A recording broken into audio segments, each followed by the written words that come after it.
kì í mo lù í lọ́gọ̀ ẹnu gbogbo ọmọ Yorùbá jákèjádò àgbáyé Ọlọ́run gbogbo lè fi wá wọn ra wa àánú Olódùmarè nífẹ̀ẹ́ nìkan kan wá sílẹ̀ bẹ́ẹ̀ bá ti ń lọ láyọ̀ kẹ́ máa bọ̀ láyọ̀ báwa náà bá ti ń lọ gbóró ká máa bọ̀ gbóró àlàáfíà Olódùmarè nífẹ̀ẹ́ nìkan kan wá sílẹ̀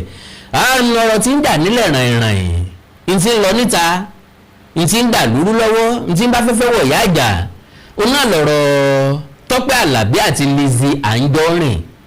Tope Alabi àti Lizzy Anjorin kí wọ́n jọ fàpọ̀ kí wọ́n jọ dàpọ̀ kí ló fà á kájà láàrin wọn kí wọ́n jọ ń dù láì gbọ́kọ ara ẹni láì pọ́nmọ́ ara ẹni láì gbọ́mọṣẹ́ ara ẹni láì gbàṣẹ́ lọ́wọ́ ara ẹni iṣẹ́ yìí méjèèjì ọ̀pápọ̀ kí ló wá fàjà now ó ti tó bí ọjọ́ bíi mélòó kan tá a ti ń gbọ́ káàkiri ṣùgbọ́n ẹ ti mọ̀ mí ẹ̀dẹ̀ mọ̀ ṣe mi wípé lóòótọ́ ni pé bójú ọ̀bá rí ẹnu kì í rò ṣùgbọ́n bójú bá rí ó yẹ kó gbó rí i dáadáa kó tó di pẹ́nu ọ̀sọ́ náà lèyìn òfin ni wàá dàgbà àyà at the end of the day well gbajúgbajà olórin ẹ̀mí la mọ̀ Tope Alabi sí ọ̀pọ̀lọpọ̀ controversy ló ti wáyé lórí Tope Alabi bó ṣe jẹ́ olórin ẹ̀mí tó bẹ́ẹ̀ ni bó dẹ̀ ṣe yẹ kó rí nìyẹn torí bórí bá ṣe tó ní ṣe fọ́ olórí controversy nípa first born ẹ̀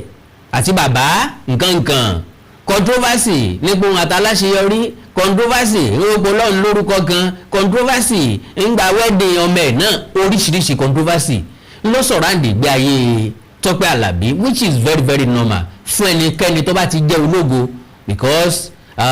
ológo lógún máa ń dojú kọ ológo ni ọ̀tẹ̀ máa ń pọ̀ fún ológo lọ̀tá máa ń pọ̀ fún ológo ni dúkù máa ń pọ̀ fún ó wà very very understanding ṣùgbọ́n lè tó ṣẹlẹ̀ yìí Lizzy Anjorin ní nǹkan kan ìgbésí Tope Alabi tẹ́lẹ̀ mi ò wá mọ̀ bóyá wọ́n ní beef against ara wọn láti lẹ̀ bóyá Lizzy ń bínú Tope bóyá Tope ń bínú Lizzy bóyá àwọn méjèèjì jọ dá nǹkan pọ̀ rí bóyá wọ́n ti ní fracas rí bóyá wọ́n dẹ̀ ń gbèjà olólùfẹ́ kan tàbí mìíní I don't know náà kí ló ṣẹlẹ̀ ń táwa gbọ́ ni wípé Lizzy fẹ́ ṣe birthday àwọn olólùfẹ́ wa gẹ́gẹ́ bí entertainer wọ́n máa fẹ́ ṣe kóríyá fún wa wọ́n máa fẹ́ mórí wa wú lọ́jọ́ tá a bá ń ṣe nǹkan ẹ̀yẹ especially birthday because bíbélì sọ wípé ó dáa láti máa kàyé ọjọ́ wa dídùn Ọlọ́run alààyè ni ìdí ni pé birthday wà lára ìnáwó tá a ṣe fúnra wa ẹ má gbàgbé o lọ́jọ́ tí wọ́n bí wa tí wọ́n kó wa jáde ńjọ́ mẹ́jọ àwọn òbí wa ló ṣènáwó bàbá fẹ́ ṣe ìgbéyàwó àwọn òbí wa ní ṣènáwó wọn ni wọ́n ń fẹ́ mọ́ fọ́kọ wọ́n ń gbéyàwó fọ́mọ wọ́n ń sin mọ́ relé ọkọ àwọn òbí wa ló máa ń ṣènáwó ẹ̀ tá a bá bímọ a máa náwó fún ọmọ a máa náwó ṣe ìkómọ ọmọ ni ṣùgbọ́n ìnáwó tá a ṣe fúnra wa gẹ́gẹ́ bí èèyàn ẹlẹ́ran ara òun náà ní birthday so then àwọn olólùfẹ́ wa máa ń fẹ́ surprise wa oríṣiríṣi àwọn olórin tó lámì tó lápá ni wọ́n máa ń gbé wá fún àwọn èèyàn láti wá ṣe surprise birthday party fún wọn tó mo rántí ti oríṣiríṣi èèyàn mo rántí ti Wòlíì Délé Ògúndépẹ̀ Genesis olórin ìkànnì àwọn olórin tó fẹ́ràn náà ni wọ́n pè lọ síbẹ̀ ńgbà yẹn now ilé ìtọ́ wá ṣẹlẹ̀ yìí àwọn olólùfẹ́ Lizzy Anjorin ni wọ́n fẹ́ pe Tope Alabi káwọn fi surprise ẹ̀ normally Muslim ni Lizzy Anjorin tẹ́ bá wọn yín ẹ̀rẹ̀ yín mọ́kà ń bẹ̀ lóòótọ́ eyín mẹ́kà ti di decoration àtẹ́ni lọ mẹ́kà àtẹ́ni tí ò lọ mẹ́kà lè so eyín mẹ́kà sẹ́nu ń gbọ́jọ́ pé pọ́ńtọ̀ ni wọ́n ń tà níbi tí wọ́n ti ń tà èlò wa ni wọ́n mú orun okun ń díá tádélébọ̀ ọmọ rà rìnwọ́dì bó bá dọ̀là ní ìsinmi lè so eyín mọ́kà ń gbé awíwọ́gbó ti lọ mọ́kà mímú náà aláàjì tó ẹ̀sẹ̀ dé aláàjì tó ro mọ́kà tó bọ̀ bá a rí kàrẹ́ mo ẹ̀sẹ̀ dé láti mọ́kà nu anybody tó bá ti lé yín mọ́kà so like I said wọ́n wá fẹ́ ṣe surprise birthday party wọ́n fẹ́ ṣe surprise sọ yes fún Lizzy Anjorin wọ́n fẹ́ invite Tope Alabi Tope Alabi gangan kọ́ wọ́n bá sọ̀rọ̀ Sọjí Alabi gangan kọ́ wọ́n bá sọ̀rọ̀ arákùnrin tí máa ń ṣe eré ìjèrè ọkàn tá a mọ̀ sí drama ministry Oore-Ọ̀fẹ́ Williams òun ni wọ́n contact náà sọ fún pé àwọn fẹ́ pe Tope Alabi ìyẹn ló sọ fún Sọjí Àlàbí ìyẹn ò kọ́kọ́ fẹ́ gbà according to later ló surprise yẹ fún wọn ìgbà tó ń wá bá wọn fẹnu sí pé ẹ̀gbọ́n ẹjọ́ àwọn èèyàn mi ni ó lẹ́nìkan ló pe òun dẹ̀rù pé nìyẹn nìkan ló fẹ́ dá ṣe surprise birthday yẹn fún Lizzy Anjorin òun mọ̀ pé àwọn èèyàn ni wọ́n jọ dáwó yẹn ẹ gbọ́dọ̀ tó sọ because tẹ́lẹ̀tẹ́lẹ̀ wọ́n sọ pé 3.5 million naira ni owó tí wọ́n fún Tope Alabi but 2.5 million naira ni àwọn Alabi pé receipt tán fi sanwó fún Tope Alabi ó wà lọ́wọ́ mi pẹ̀lú ògo Ọlọ́run now gẹ́gẹ́ bí orí ọ̀fẹ́ Williams ṣe sọ ó ní na 2.5 million naira o no be 3.5 million naira that was paid to the Alabis. The cost value reduced by 70% to that amount because of Sọjí Àlàbí considered some intervention. So some weeks ago a filmmaker contacted me because he needed evangelist Tope Alabi number. The filmmaker told me that he wanted to surprise someone he cherishes a lot so much.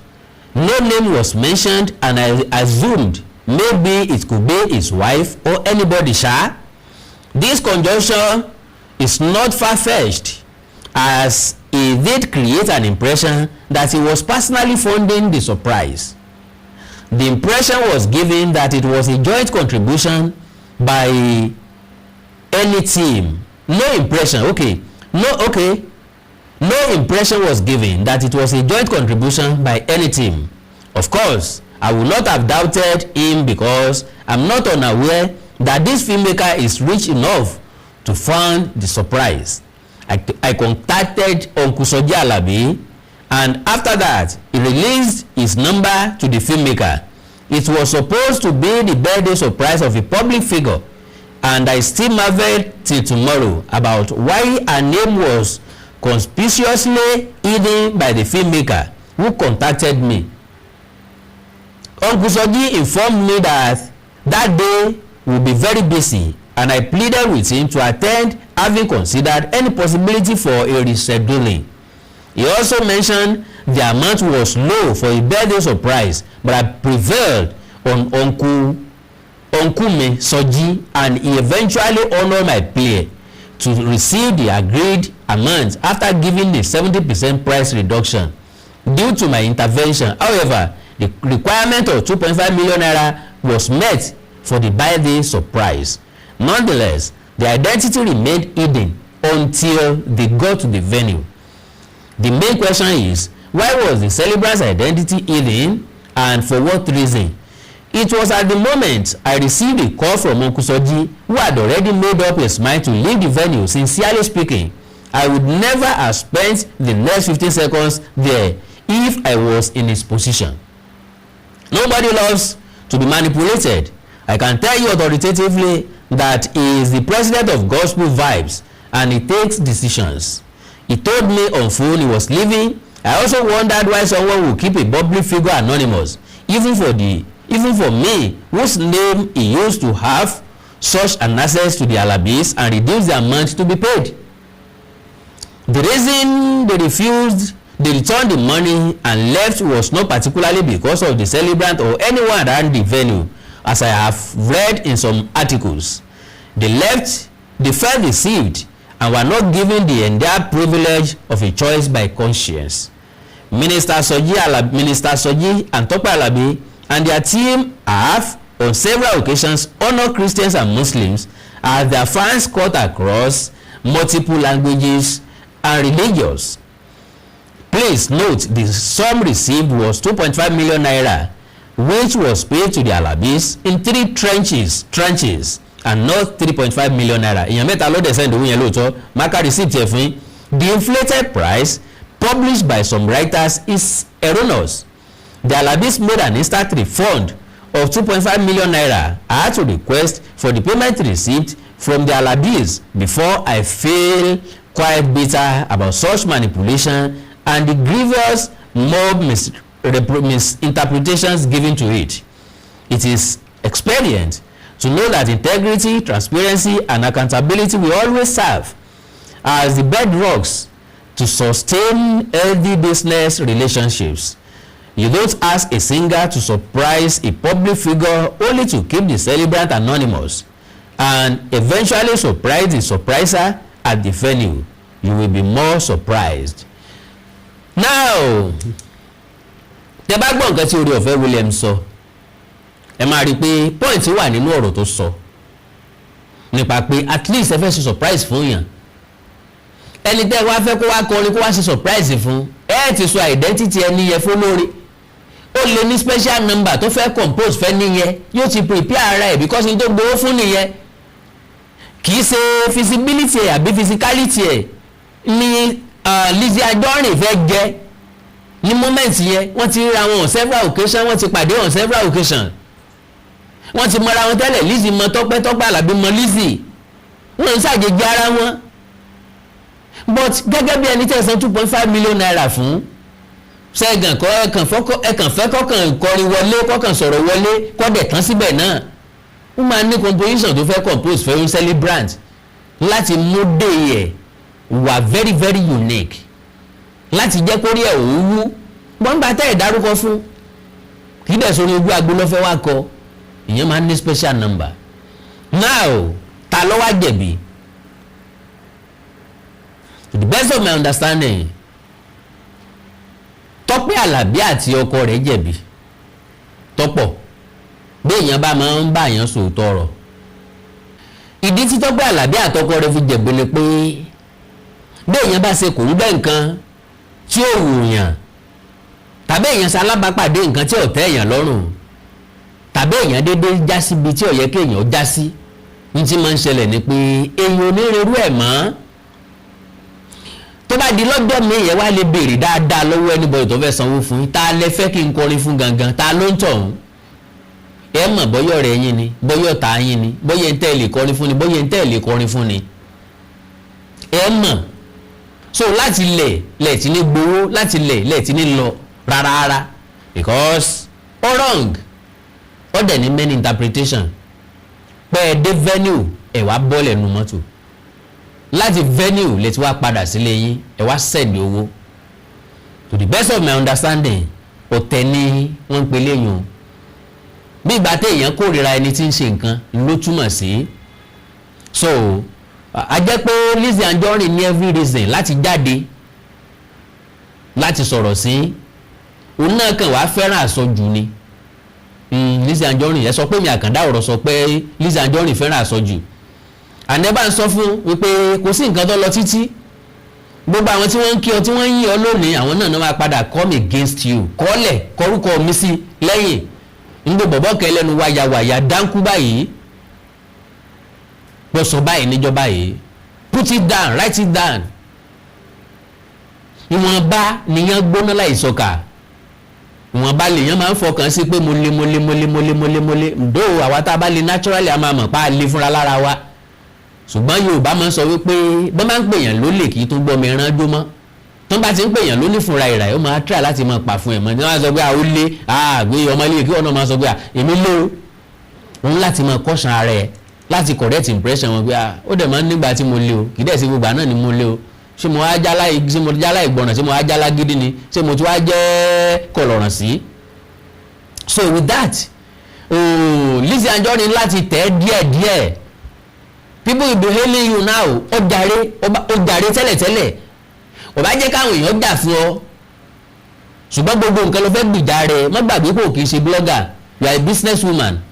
and you are a public figure. You are not a blogger. Ìwọ náà ti fẹ́ sọ̀rọ̀ ẹ̀ di blogger. Àyébú tí ẹjọ́ ń búra yín, àwọn tẹjọ́ ń ṣépè fúnra yín, ṣépè fọ́mọ yín, ṣépè fún nǹkan kan. Ó ti wọnú ẹ̀ jẹ. So gbogbo nǹkan ẹ̀ ló wá fẹ́ mọ fi jáde fẹ́ everybody.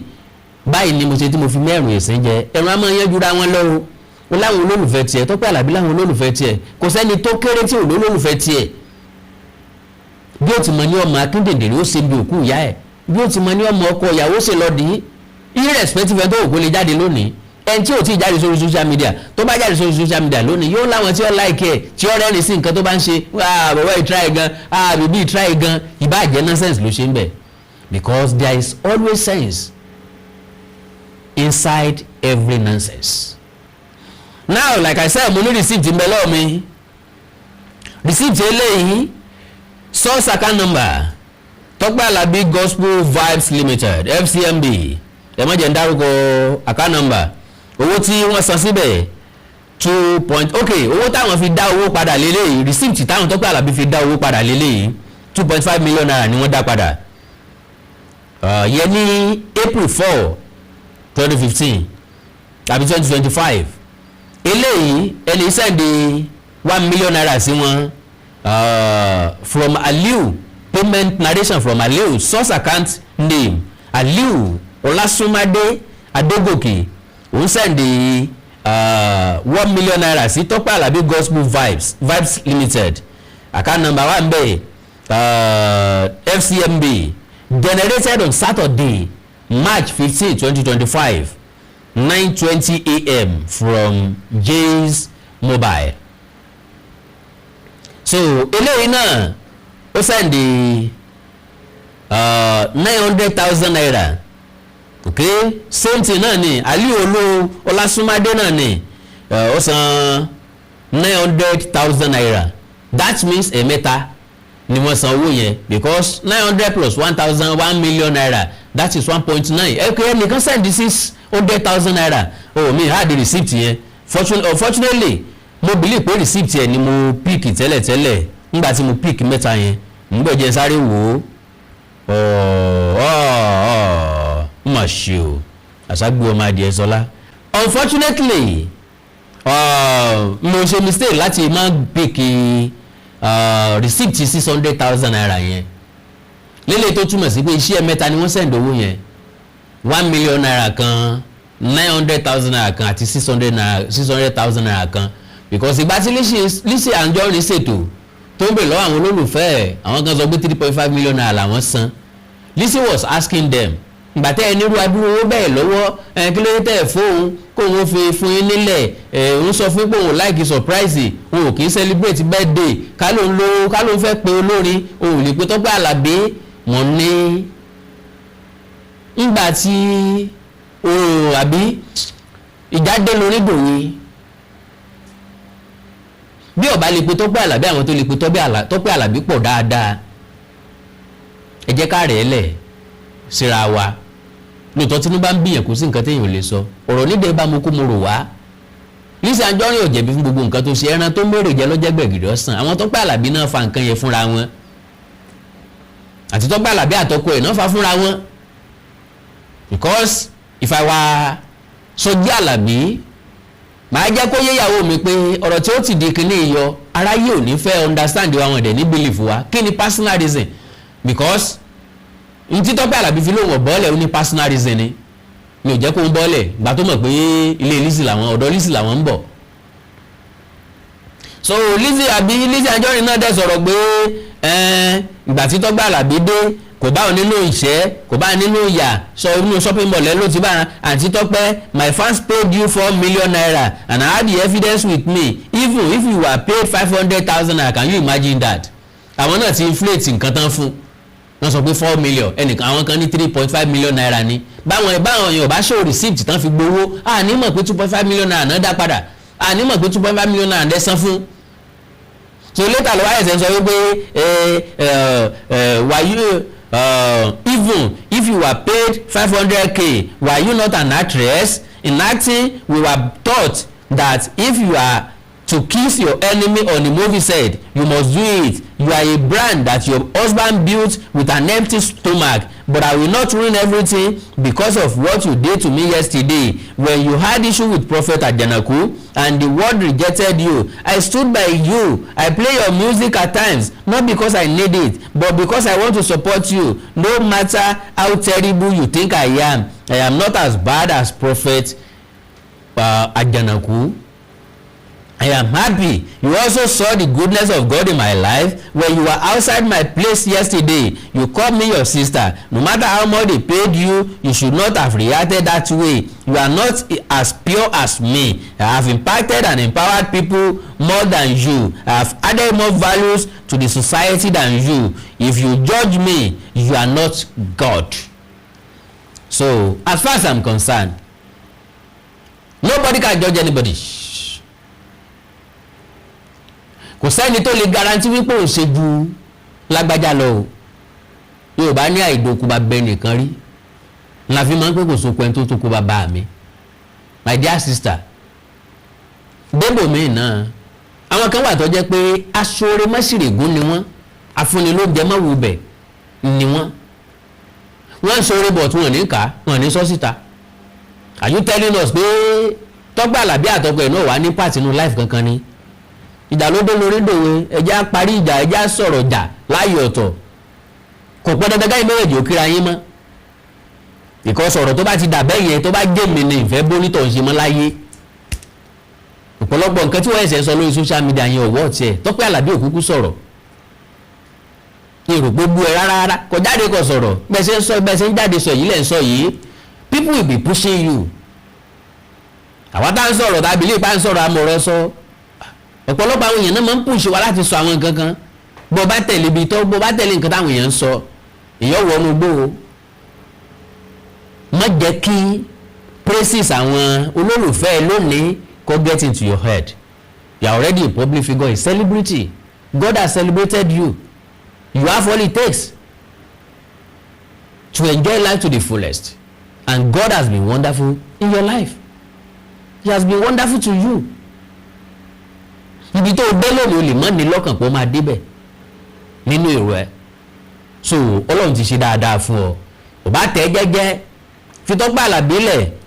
with whatever reason tó mú kọ́ mọ́ lè kọrin surprise birthday fún ẹ irrespective. Tó bá jẹ́ mi ní ọgàn because ọ̀pọ̀ nǹkan táwọn èèyàn máa believe pé mo máa fi bínú mo lè fi tu tábà lásán. I will just be smiling. Àǹtí Tope ṣe ìwọ náà sọ nínú ọ̀rọ̀ ẹ̀ náà ó onínú ẹ̀dùn bá ṣe bọ́ bójú àwọn fans ẹ jẹ́ because o ti sọ fún ẹ pé o like surprise kàn má ṣe surprise birthday fún ẹ. You don't waste money anyhow. You can't pay as such money. Many people are paying more than that, my sister. Bí ọ̀kan bí ẹni bá so sí láti ká àní tẹ́ kálukú bá wọ̀tì ló wọ̀tì ìwọ náà tó bá fẹ́ báyàn heart nínú movie nìsín you will name your price. Tó bá name price ẹ make and tell you categorically that I cannot pay you. Yeah, mo lè sọ bẹ́ẹ̀ nígbà Lizzy Anjorin èló lẹni yọgbà lọ́jọ́ kan 1 million 1.5 million kí ni èló wọn á fẹ́ fi ya fíìmù mi ò lè san. Kò túmọ̀ sí báwọn nǹkan ò mọ sàn náà o many people will pay more than that. So àwọn nǹkan kan máa ń ṣẹlẹ̀ ìgbà tí nǹkan bá ṣẹlẹ̀ sí wa tó bí wa nú jùlọ yẹ ká farabalẹ̀ ká ní sùúrù ká má bàa ṣe ọ̀rọ̀ sọ because ẹyin lòun tó bá ti jábọ́lẹ̀ kò ní ṣe é kó mọ́ gbogbo ilé ìtọ́ wa ń sọ yẹn ìgbà tó ní problem pẹ̀lú àjẹnàkú any problem anybody ló dé ní problem pẹ̀lú anybody ẹni tí ò tí ì kú ò tí ì mọ orúkú tí ó pa kù tí ì màrún tí ó pa gbogbo àwà láyé lónìí nìsín ni a fi ń fọ́kà tá à ń ṣe gbogbo ẹ̀ kò sẹ́ni tó mọ ara ẹ̀ rárá kò sẹ́ni tó mọ ẹnìkan so kò sẹ́ni tó mọ tí ó ṣẹlẹ̀ lọ́la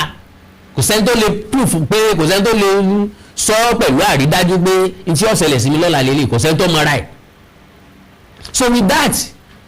a ní láti wà very very careful pẹ̀lú tí bá ń jáde lẹ́nu wa pẹ̀lú nǹkan tá a bá ń sọ so Madam Tope Alabi we cannot advise you to go against your will to go against your mind because if it were another person ń tọ́ máa wò 2.5 million naira àti ìṣòro wákàtí méjì mo fẹ́ kọ ṣebí ká wọlé ká jáde náà ni ẹ wo ẹja ṣe ń tá ṣe ká bá ti wá lọ jàre ìwà dákẹ́ àbí ìwà lọ bẹ́ẹ̀ ìdòbí tí mo ti fẹ́ kọrin gbogbo orin tí ọkọ̀ tó jẹ́ pé kò ní tó 30 minutes 2.5 million naira ó níbi tó máa dì èmi ìyẹ̀rú ọ̀kẹ́ ń wọlé ń ṣe tí mo fẹ́ ṣe àwọn tó jẹ́ bóyá tí mo fẹ́ gbìjà tàbí tí wọ́n rí gẹ́gẹ́ bí olólùfẹ́ bóyá tán dẹ̀ èdè sí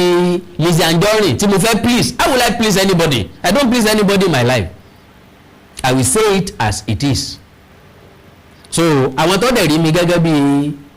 bóyá mò ń gbèjà wọn tí n bá kọrin fún Lizzy tán tí mo jáde tán wá sọ̀rọ̀ ṣe èrè olórin lèmi o agbe lèmi ń ṣe é jẹun o ǹdẹ̀rí bi tó ti yẹ pé kí n má kọrin fún yàn ìgbà tẹ́ ẹ mọ̀ bẹ́ẹ̀ ẹ bá pè mí nǹkan sọ fún mi ẹ bá san dọ́gbọ̀ ẹ̀ fún mi bóyá 2.5 million náà san fún mi ẹ̀ẹ́dẹ̀ san 5 million fún mi àmọ́ lè má kọrin bẹ́ẹ̀ tó bá jẹ́ bẹ́ẹ̀ ni so àwọn olódùmọ̀rún nífẹ̀ẹ́ nìkan kan wá sílẹ̀ o wàhálà àti ìdààmú ò ní dé bá wa o ẹ jẹ́ àtẹ̀jẹ́jẹ́ ayé social media aláwà social media adé bàjẹ́ kìíní kan àmọ́ tọ́jú nǹkan ẹ jẹ́ sáré fi fídíò yìí hàn yín God bless you.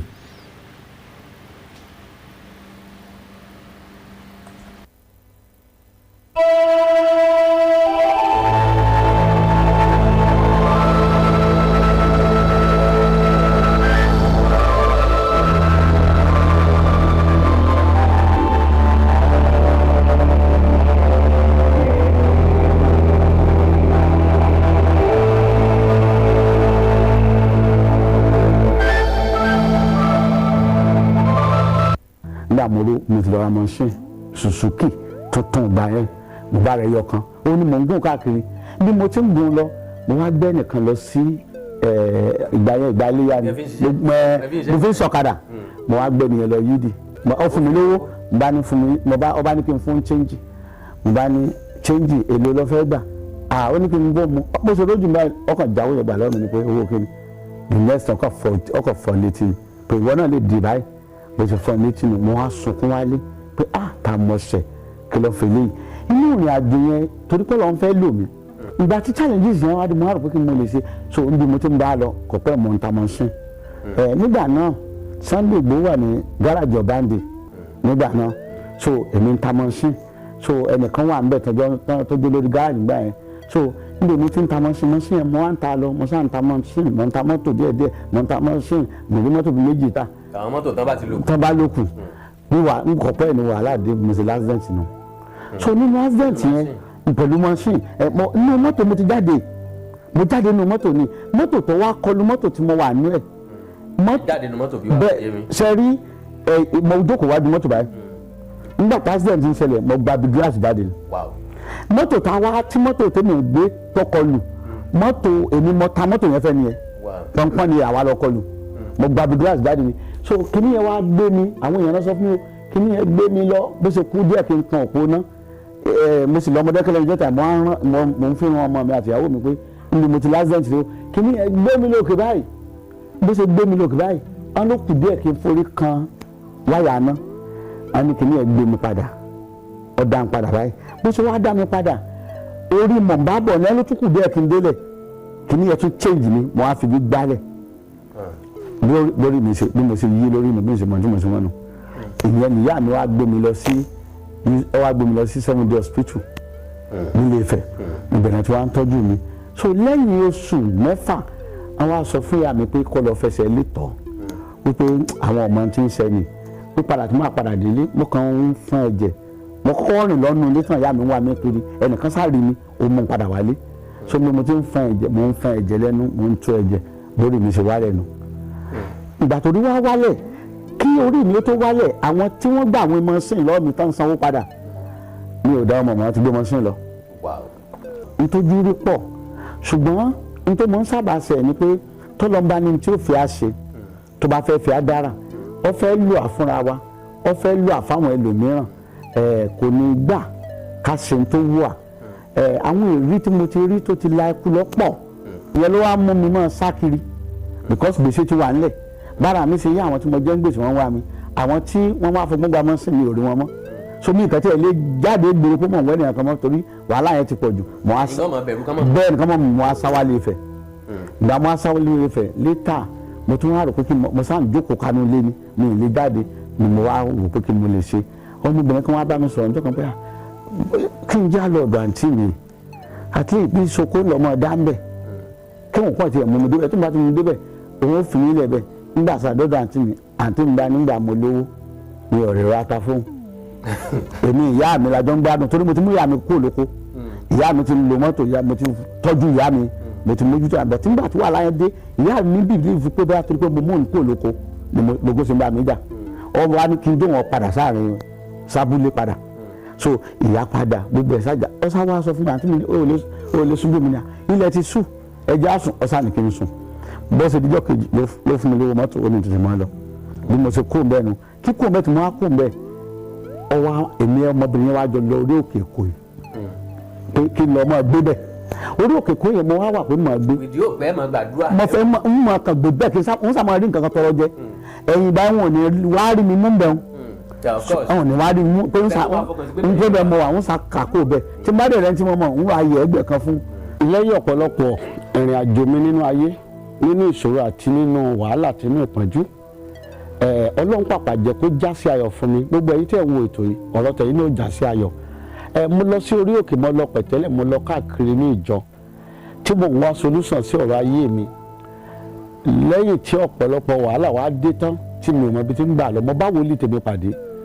ọ̀nà tí mo dẹ̀ bá pàdé ọ̀nà ìyanu ni ó jíṣẹ́ fún mi lọ́jọ́ náà pé lọ́rẹ́rán àbọ̀sìn kó lọ fi tọrẹ mo ń wò pé ṣé n tó kù lélẹ́yìí ewu lẹ́rán àbọ̀sìn abomination lélẹ́yìí ṣùgbọ́n nígbà tí gbogbo ẹ̀ le kankan tí mo bí tí ń gbégbà mo gbé ìgbésẹ̀ mo lọ sílùú wa bó tilẹ̀ jẹ́ pé mo jẹ gbèsè nílùú wa náà ní ìgboro ọ̀rìn lójúmọ́ ọmọ ní Mọdákẹ́kẹ́ ṣùgbọ́n ẹnìkan yá mi ní mọ́tò kan ó ní lọ mọ́tò yìí ò lè sí mo wà ní gíláàsì ni mo fẹ́ ṣe kí n tó wọ inú ìlú wa inú ooru torí pé tí n bá wà ní gíláàsì kalẹ̀ mi ìbẹ́ tí ó rí mi tí ó mú mi pé ara ẹni tó jẹ́ àǹgbèsè rí ṣùgbọ́n ọ̀rọ̀ mi ti di aṣọ pẹ́ báyìí o ti dọ̀pẹ́ báyìí o ti dẹ̀ rí mo ti kúrò nínú àwùjọ àwọn onígbèsè àwọn tó ń bá àyàn san gbèsè nínú àwùjọ ọmọ àbáyé ṣùgbọ́n lẹ́yìn ọ̀rẹ́yìn mo gbé ìgbésẹ̀ mo lọ fi ẹran àbọ̀ sí yẹn tọrẹ bí mo ṣe fi tọrẹ tán ní oṣù yẹn gangan ni mo kọ́kọ́ kọ́lé àkọ́kọ́ ilé àkọ́kọ́ oṣù yẹn and then ìwọ náà tí ẹ lè ṣeé ṣe ọlọ́run lè gbọ́ pàdé ìyanu lè ṣẹlẹ̀ mọ́ rora ẹpin ìlérí ọlọ́run ọ̀sẹ̀ mọ́ ẹ lára ó lè pè mí sórí nọ́mbà tó bá gbàgbọ́ ní olúwa tó dẹ̀ ṣetán láti gbé ìgbésẹ̀ sí ní tọ́lọ́run bá wí tó bá gbàgbọ́ ní olúwa wòlíì ó máa ń lì díwá sọ̀dọ̀ olúwa ni wòlíì solúwa ṣùgbọ́n tó bá ti gbàgbọ́ ní olúwa iṣẹ́ wòlíì iṣẹ́ ìránṣẹ́ yóò ṣe lórí ayé ẹ mo mọ̀ sàn lórí fóònù nọ́mbà tó lè pè mí sí lélẹ́yìí 070 84 74 20 61 070 84 74 20 61 orúkọ mi ni wòlíì Rúbẹ̀nì Akọrẹ láti iléeṣẹ́ ìránṣẹ́ CCC Òkèràpadà Paris tí gbogbo èèyàn máa ń pè ní sẹ̀lẹ̀ gospel àtẹ̀dọ̀ sí Apẹtẹ nìbàdàn ní adé ọ̀sùn sọ̀tún àlàáfíà fún yín. ẹ káàbọ̀ padà well olúwa lọ́mọdé dá o bọ́ba ayé bá da tí ò dáadáa tọ̀run wò wá tọmọdé dá dáadáa tí ò da tí òfin ní fìsíbì kan mọ̀ lójú ìwòye tèmi ó lé ní lọ́wọ́ àlejò di ẹrù ṣùgbọ́n ẹni tó jẹ̀bi ọ̀rọ̀ yìí gangan Tọ́pẹ́ Àlàbí àtọkọ rẹ̀ ni wọ́n jẹ̀bi anybody tó wù kí wọ́n sọ pé kẹ́ ẹ wá kọrin kì ilẹ̀ gbọ́dọ̀ kọrin kì kódà kó jẹ́ ẹni tó lùyà èèyàn because ẹ̀yẹ lẹ́fẹ́ ṣe fẹ́ yẹn lọ́jọ́ yẹn kò lè repeat ọjọ́ yẹn mọ́ àwọn tó wá arrange surprise birthday ẹ wá sọ tí wọ́n dẹ̀bi ìyẹn ló fún Lizzy Anjorin ní god láti máa di ẹ̀bí rù wọ́n àìmọ̀ lówó lọ́wọ́ iṣẹ́ kí ni wọ́n ṣe tó fi rọ́wà insulting náà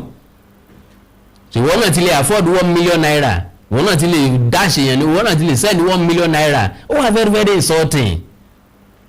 nígbà tí èèyàn ń darí ti èèyàn nìyẹn ìgbà tí èèyàn fẹ́ káwọn èèyàn kí gbogbo èèyàn dẹ́rú kéèyàn nìkan wà lókè kó jẹ́ òun nìkan náà pariwo ohun tí mo ń bí mi nú nìyẹn ní tí ìjẹ́ kí n respect ọ̀pọ̀lọpọ̀ àwọn ènìyàn nìyẹn because wíwálé ayé tó wálé ayé kò sẹ́ni tó sọ fún ọ pé n tó jẹ́ lọ́ọ́ jẹ́ o ti wá jẹ mọ́ fojú gbé tí àwọn tí ń bọ̀ lẹ́yìn àwọn tí ń bọ̀ lẹ́yìn ni ló burú jù because tán bá lọ dáa ju ọlọ́lọ́la kò ní sápẹ́lẹ́ kò ní sí yí àtẹ̀yẹ kankan fún ẹ gbogbo wọn worship ẹ lónìí torí pé wà ń bẹ̀ ni o torí pé ní tí wọ́n ń jẹ lábẹ́ ẹ ni o ẹni àmọ́rí ìbá kú lọ́dọ̀ ọrú wa àwọn ọ̀sẹ́ǹdà àgbésẹ́ ràn yàn ẹ ń bá jẹ lábẹ́ kinní kan nípìnlẹ̀ anímọ̀ṣáhùn àwọn ọ̀ràn yàn ń ṣẹ́ kódà kó fún mi lówó lónìí tó bá ṣe tí ó tó ń fi bú ọlọ́la ń bú ọlọ́la kó yìn mí lónìí tó bá ṣe tí ń fi kàn lábùkù lọ́la ń kàn lábùkù lọ́la so mi ò ní sympathy fún ọ̀rẹ́ tàbí anybody ńlọ jẹ́ kọ́pọ̀lọpọ̀ èyí ó kórìíra mi ẹni tó súnmọ́ mi jù bó bá ṣe nǹkan tí ọ̀dà àwùsẹ́ yìí tó àwùsẹ́ mi ní fi gun ọ rárá I will surely say it yóò dùn ọ̀yọ́ ọ̀ka ọ lára kò kéèmí lára kò ní ṣe mí ní nǹkan kan mi rérò ní tí mo rí ni pé n tó yẹ kí n ṣe ni mò ń ṣe so Lizzy Anjorin ọba jàre gan 100% ìwọ làbá máa gbè sí lẹ́yìn bó ti gbèjà rẹ̀ nígbà sì ti tó jà rẹ̀ gbè ọlọ́run yìí tó ń gbèjà wọn mọ́ bọ̀tàwá tá tó jà ara wa gbè la máa ń sọ pé kọ́ lọ́wọ́ gbèjà wa ìgbà tí mo lọ sóko Ibrahim tí wọn ní wọn yẹ̀yẹ́ mi ń bẹ̀ wọn jẹ́ kí n wọlé tí n bá fẹ́ wọ́jì jù bẹ́ẹ̀ lọ màá ẹ́ńtà Ibrahim Chatta because láti ìgbà yẹn Ibrahim Chatta ìgbéraga ò jẹ́ kó lè get back sí mi àwọn èèyàn kan ní ó sọ fún pé bọ̀bọ̀ yẹn lè àwòkọ́ńkọ́ oníjàngbọ̀n ni o máa pè padà who is he kò mọ̀ wípé kékeré la bẹ̀rẹ̀ kéré kìí ṣe mímì fàdíẹ̀ and again ikú asín lèmi bẹ́ẹ̀ ni mo sọ ikú asín lèmi irin lẹ́yìn I have nothing to lose èyí lẹ ní many things tẹ́ máa lose irin lẹ́yìn bẹ́ẹ̀ ni ṣe wá tóbi tóun ikú asín bó ṣe kéré tó nǹkan gbọ́dọ̀ gé irin jẹ́ ó máa fi ilẹ̀ lára tí ò bá gbẹ̀mí ẹ̀ sọjá tèkẹ́ yìí sì fúnra wa anybody tí ń bẹ lókè irú ọ̀rọ̀ Ibrahim Chatta gan náà ọ̀rọ̀ ẹ̀ sì wà ńlẹ̀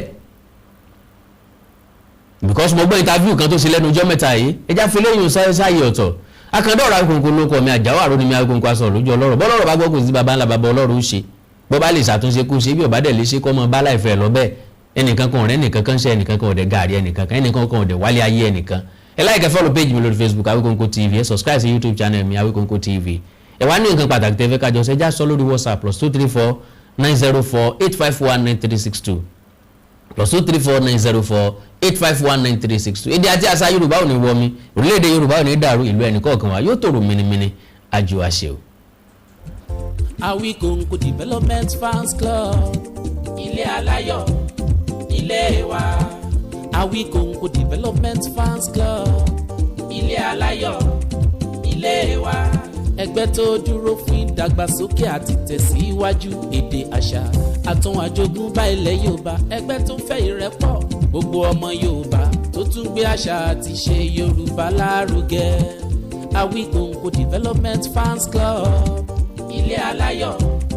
ilé wa. Awikonko Development Fans Club Worldwide ẹgbẹ́ tí kò rọ̀gbọ̀kú lé ìjọba ẹgbẹ́ tó dúró fún ìdàgbàsókè àti ìtẹ̀síwájú èdè àṣà àtún àjogúnbá ilẹ̀ Yorùbá pẹ̀lú àtìlẹ́yìn gbajúgbajà pèdèpèdè ni àkàndá ọ̀rọ̀ Awikonko ẹgbẹ́ tó ń fẹ́ ìrẹ́pọ̀ gbogbo ọmọ Yorùbá ẹgbẹ́ tó ń gbé àṣà àti ṣe Yorùbá lárugẹ ẹgbẹ́ tó dúró láti ṣàtìlẹ́yìn tó gbọngbọ́n fún àkàndá ọ̀rọ̀ Awikonko àti àwọn ètò rẹ̀ káàkiri àgbáyé àǹfààní wà láti darapọ̀ mọ́ wa ẹ bá wa sọ̀rọ̀ lórí WhatsApp nìkan ẹ lè pè wá ẹ lè send text message tàbí voice note pẹ̀lú àwọn nọ́mbà wọ̀nyí +234 8053 270136 tàbí ààrẹ ẹgbẹ́ Adéolú Adékọ́lá lórí +170 48 91 2729. Awikonko Development Fans Club Worldwide ilé aláyọ̀ nílé wa.